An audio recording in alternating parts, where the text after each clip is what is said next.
Welcome to Childhelp's Dare to Care podcast, where every story of struggle transforms into a beacon of hope.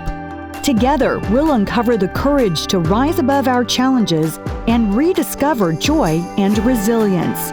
Let's dare to care. Due to the sensitive nature of the content, viewer and listener discretion is advised. Hi everyone, I'm Carrie Pena, and this is the Dare to Care Survivor Series podcast. We are broadcasting today from the Center for Positive Media. I'm here in studio with Michael Maduro, who is the Chief of Staff for Childhelp and my co-host for this series. And we are so thankful to be joined today by a survivor and a woman who inspires all of us, Annie White. Annie, thank you very much for being here. Thank you for having me. We really appreciate you sitting down to tell the story. And so much what we're trying to do with this series is tell survivor stories. That's and correct. Inspire people to speak out. Yes. The opportunity, first off, thank you.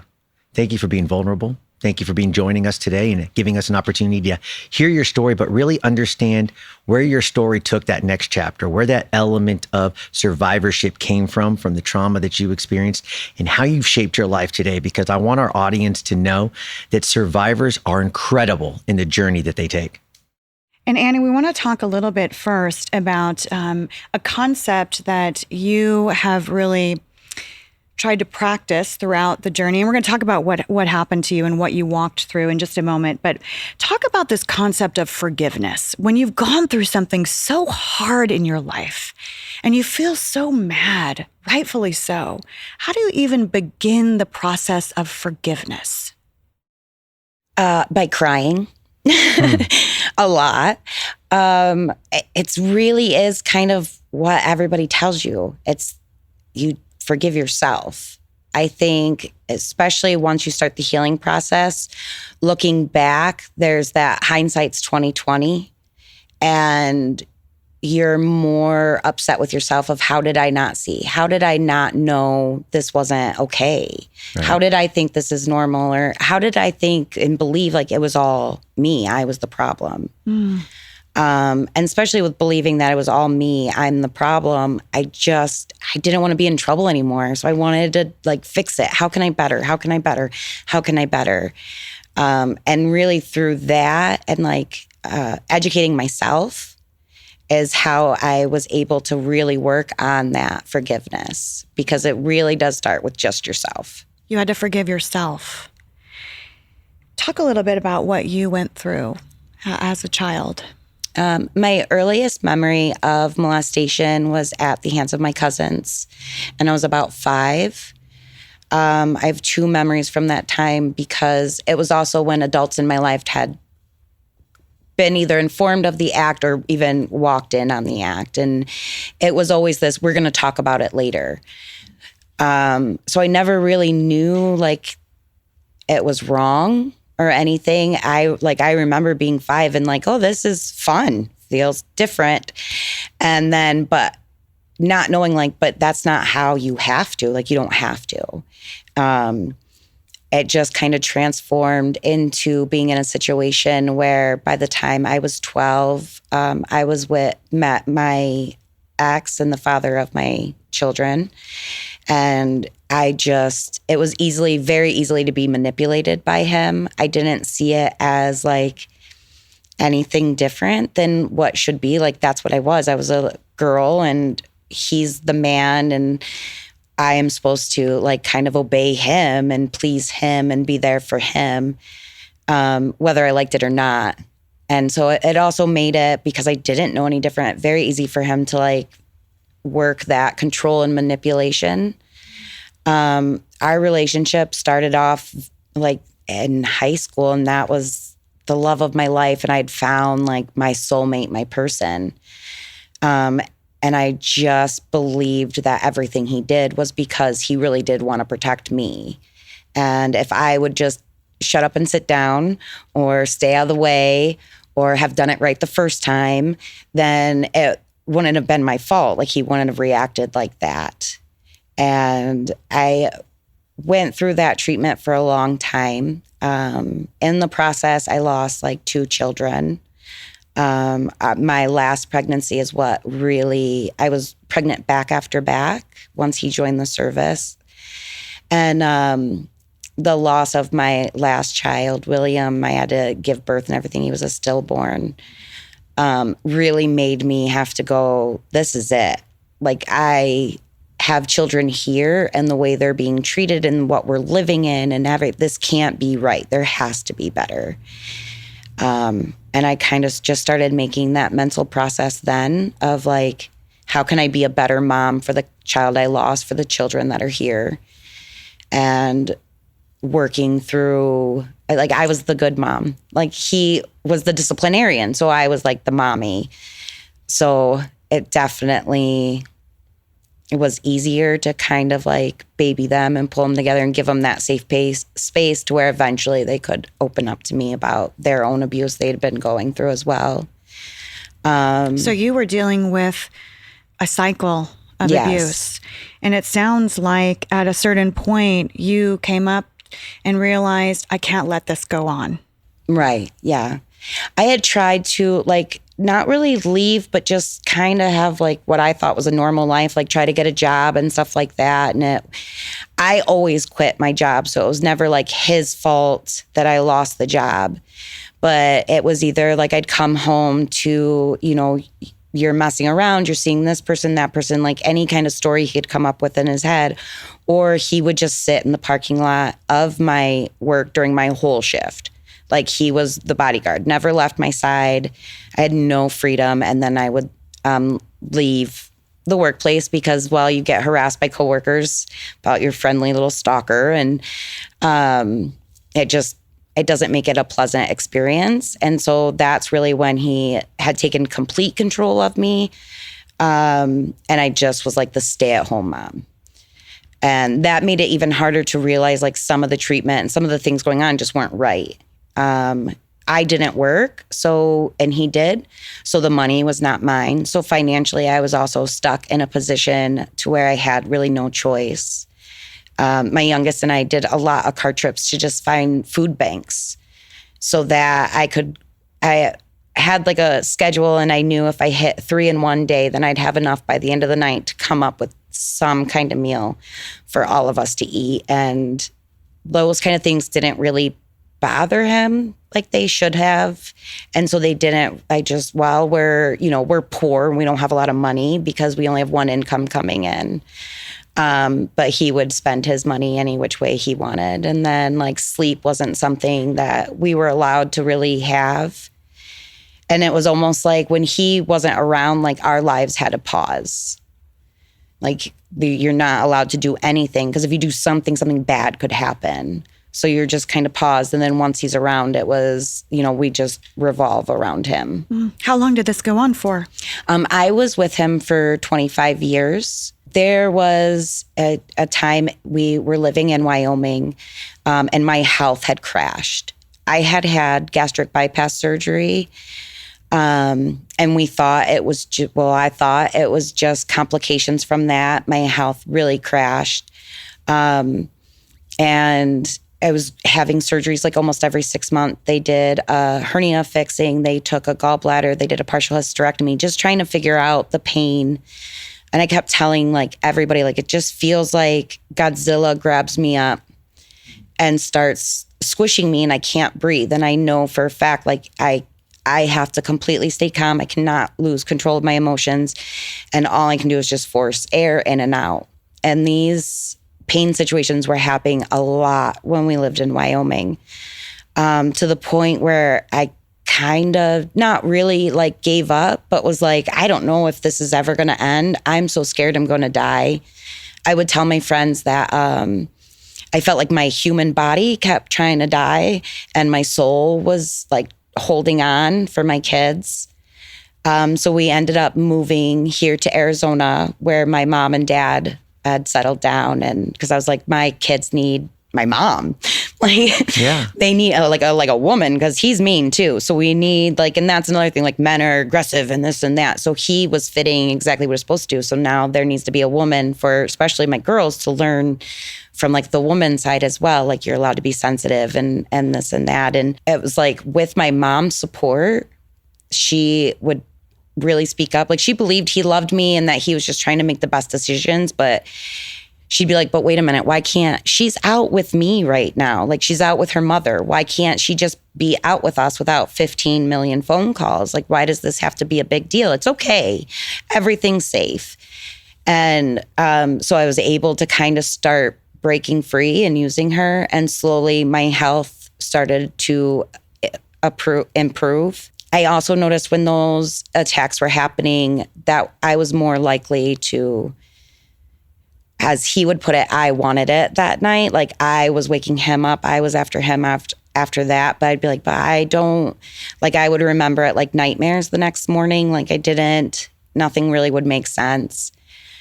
It wasn't until after I finally did some EMDR treatment for my childhood trauma that I was able to see like how he was manipulating things. And it was after I told him I felt raped.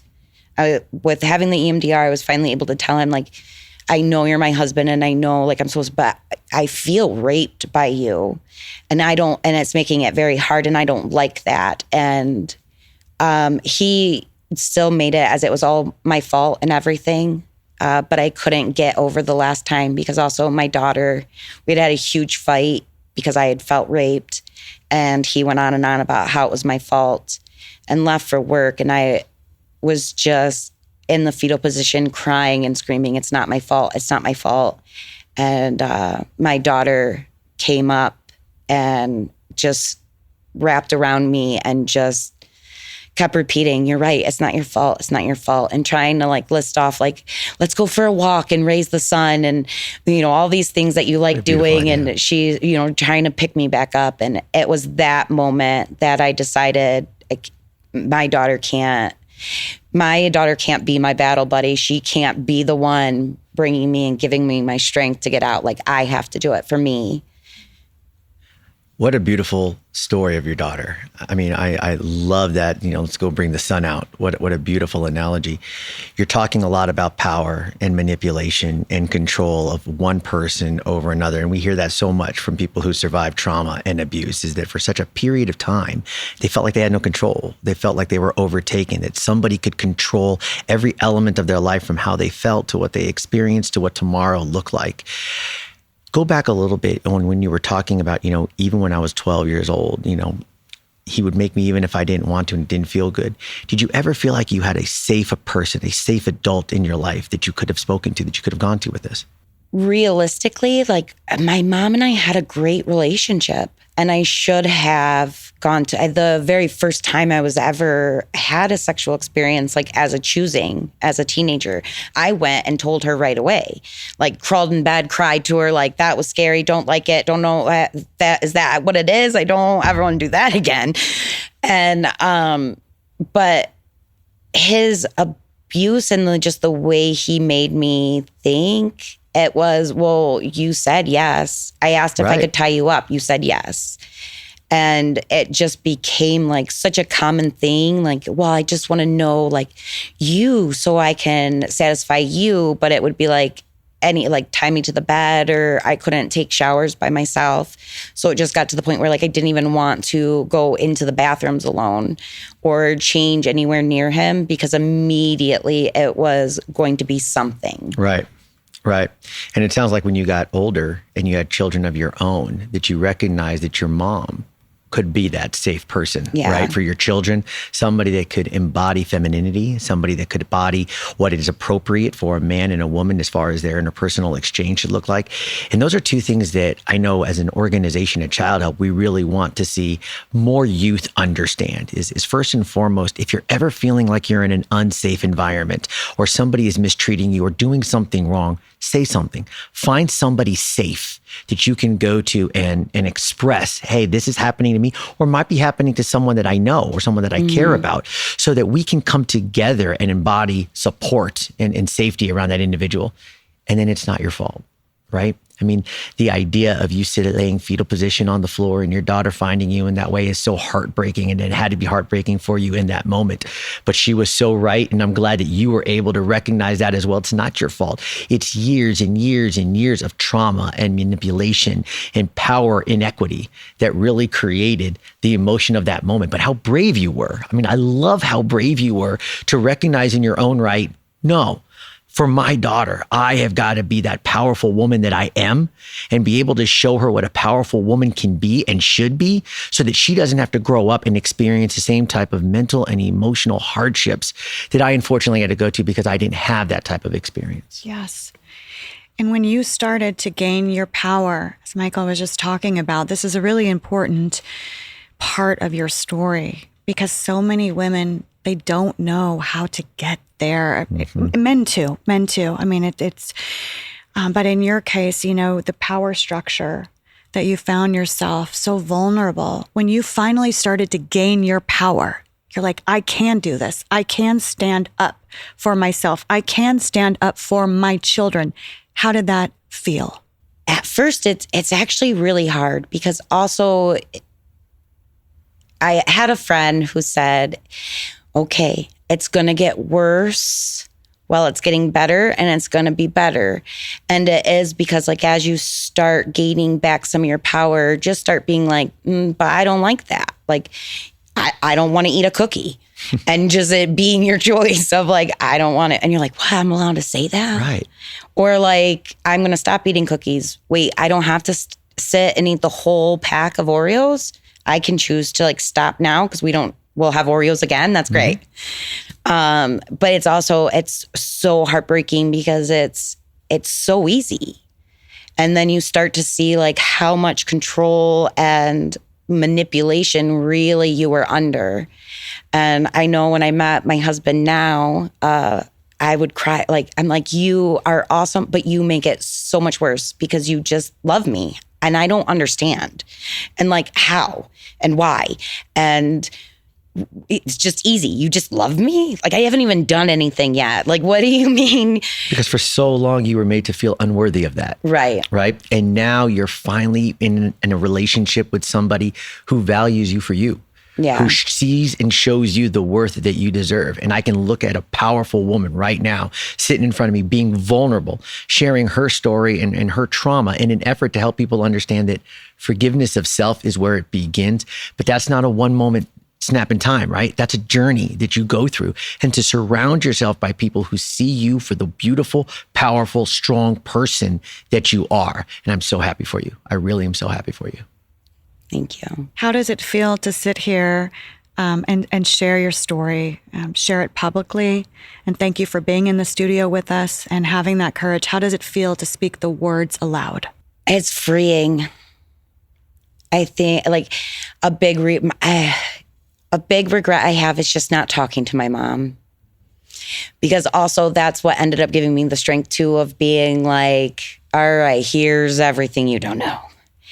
And then I'm like, oh, I got support. Like, and as moms, especially, we're like, well, kill him or hang him from the highest tree. And so, you have your buddy and you're like, yes, rah. And to realize though, she would have helped me all along, and to become that person, and then be able to also show her like, I'm not mad at you. Like, I didn't tell you, you didn't know. So, but to start, and it also makes it click in your head like, oh, okay, it's not normal to play a game of smothering. Like, no one's going to break in your house. I don't need to practice this. It was like after I left, I was talking to some friends and we were joking about our traumas. And I had talked about like this game we would play where he would hold a pillow over my face laying in bed. And I had to stay like really, really still and slow my breath down and stay very calm, control my emotions, to play dead, because burglars break in and that's what they do. They smother you. So you want to be dead, look dead, so that they will then move on to steal your stuff and then leave. And I was the winner of that game all the time. I did a great job being dead for like 5 minutes. Like I was really proud of that game, which turns out not a game. Yeah, not really a That's game. actually them smothering you. And you don't have to play that kind of a game if you don't want to. So it, like having all of those, just, it gives you that freedom of like, oh wait, I didn't like it and I can say I didn't like it. And then also it took so long to really be believed as well. I tried during the divorce process to like talk to doctors, and I'm like, okay, I took a really big impact to this half of my face, like something over here. I've lost these teeth. Like there has to be some kind of evidence. Can we look at the bones to see if they fractured and rehealed? Like I'm, from bones and CSI, and let's do this. Right. Like find what I'm saying is true. And during the divorce process, I had the judge look at me and just say, I don't find any domestic violence ever happened. So it took like 3 years really after that for me. And like, I'm still building up that, but wait a minute, like now I'm starting to share my story, and also hearing others people's story is this horrible situation of like, great, I'm not alone. You're not. I really wish I was so alone, but also so grateful that I'm not alone in this. And those things really are, happening, and they really did happen. And I may not be able to give you the legal documentation, or also I always said I was the perfect battered wife. I didn't yell. There was no cops to the house, because also I would be in trouble. They would take the kids away from me as well, because I allowed him, to be loud and mean and aggressive and this and that. So I didn't tell anyone or show signs of anything. And it was always this fake it till you make it in the outside world. So then that also became fun. Like as you share your story, you're like, wait a minute, I think I'm not faking anymore. Mm-hmm. Like I think I'm me. And that's freeing. And then also like, I just want to shake that into the youth of nowadays. Like, oh my God, wait, stop being insecure about things. Oh my God, you're beautiful. You don't even know how beautiful you are. So true. So true. And we see that. You're talking about fear of not being believed. So many children talk to us about that, about I was scared to say anything because I was scared that nobody was going to believe me. I was scared of the ramifications and the consequences to myself, to my parent, to my siblings.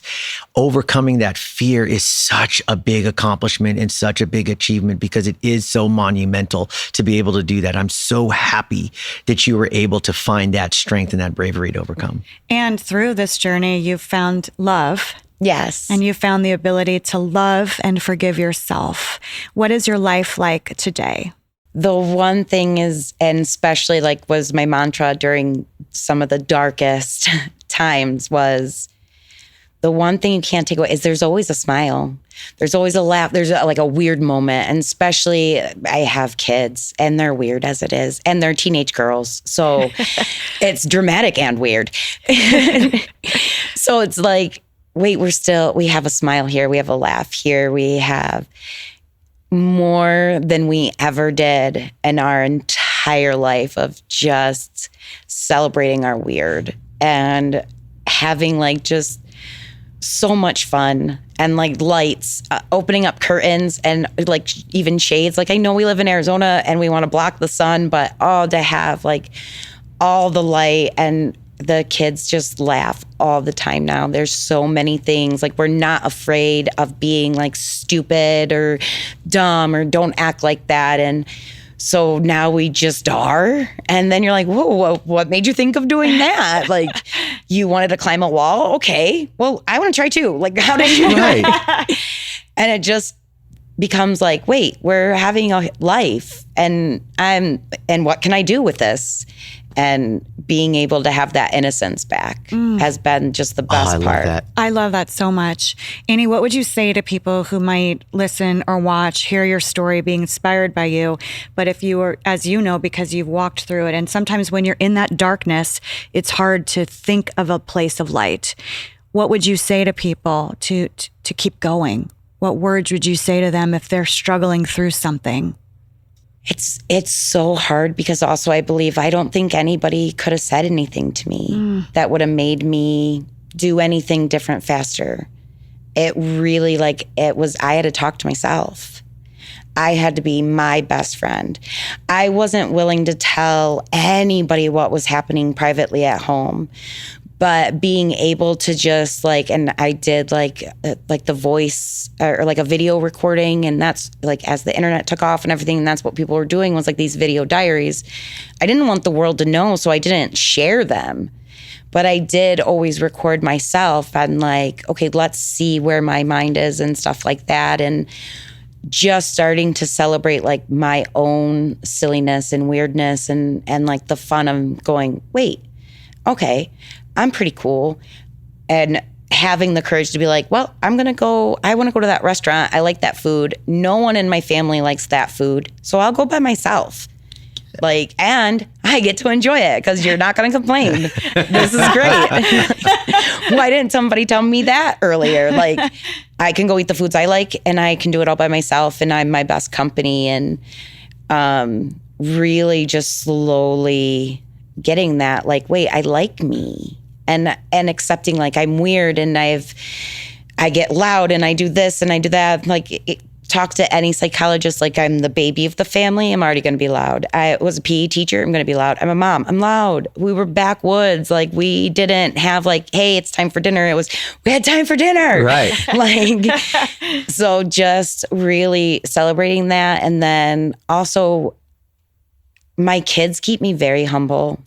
I love that where they are in their age, I have to get pulled back into that. It is a big deal. I'm sorry you lost your backpack. It's not really that big of a deal. And my daughter being it is, this is my life. It's my backpack. It has all my stuff. This is a huge deal. And I'm oh yeah, you're 14. Okay. All right. This is a huge deal. What are we going to do? Right. And it's also exciting because to watch her process things and learn. And I think that's more what has helped my healing. And that's how I want my battle buddy, is being able to celebrate, watching my kids, in a world now of wonder and celebrating and being oh, wow, what? That?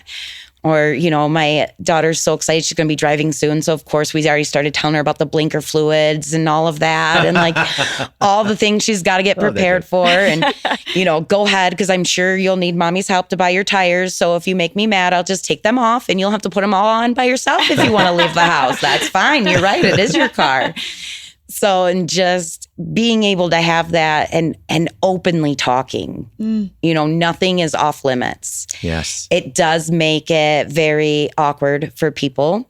But at the same time, how are you going to know if you don't say something? Exactly. And if it's awkward, it's awkward. Who cares? So, Annie, I just, we just love you. And I just think you have so much to be proud of, the woman you are today, sitting here in all of your power and the strength to speak out about your story. And also just seeing the joy now and you describing your life today can help so many people. So we thank you so very much for coming on with us. Thank you so much for having me. And thanks to all of you for watching and listening the Dare to Care Survivor Series podcast. I'm Carrie Pena alongside Michael Maduro. Thank you guys so much. Take good care. Thanks for joining us on Childhelp's Dare to Care podcast. If you found some inspiration from this conversation, please leave a written review on Apple or Spotify. Subscribe on YouTube and wherever you get your podcasts. Keep the conversation going with us on our YouTube channel in the comments.